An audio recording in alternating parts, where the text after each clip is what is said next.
Ito guys, mangga ko guys. Binenta ko, na budol ako. Tinakbo ng tao yung isang sako kong mangga worth 1,000. Mabuti nga binigay ko pa sa kanya 1,000 kasi nakagat daw siya ng bubuyog. Na awa naman ako. Sabi niya balik lang siya kaagad. Doon lang daw sa labas. Itinakbo pala yung mangga ko. Ipapasok ko na ito dahil nahugasan na ito ng anak ko. Bago siya pumunta ng school, inakyat niya to kasi sabi ko magdala ako ng mangga sa lola niya. Mabuti pa hindi na lang ito benta. Kunti na lang, oh.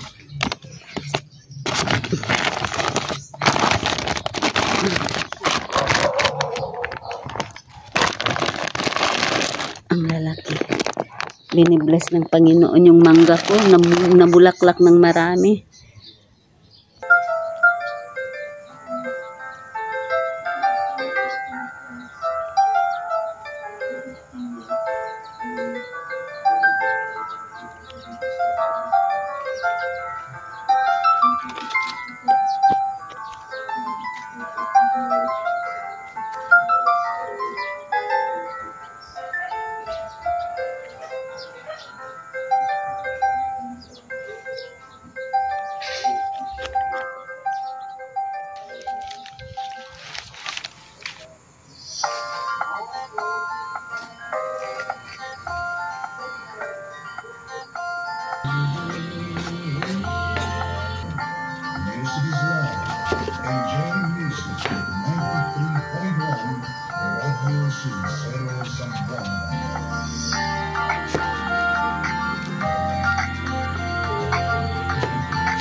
Kain tayo.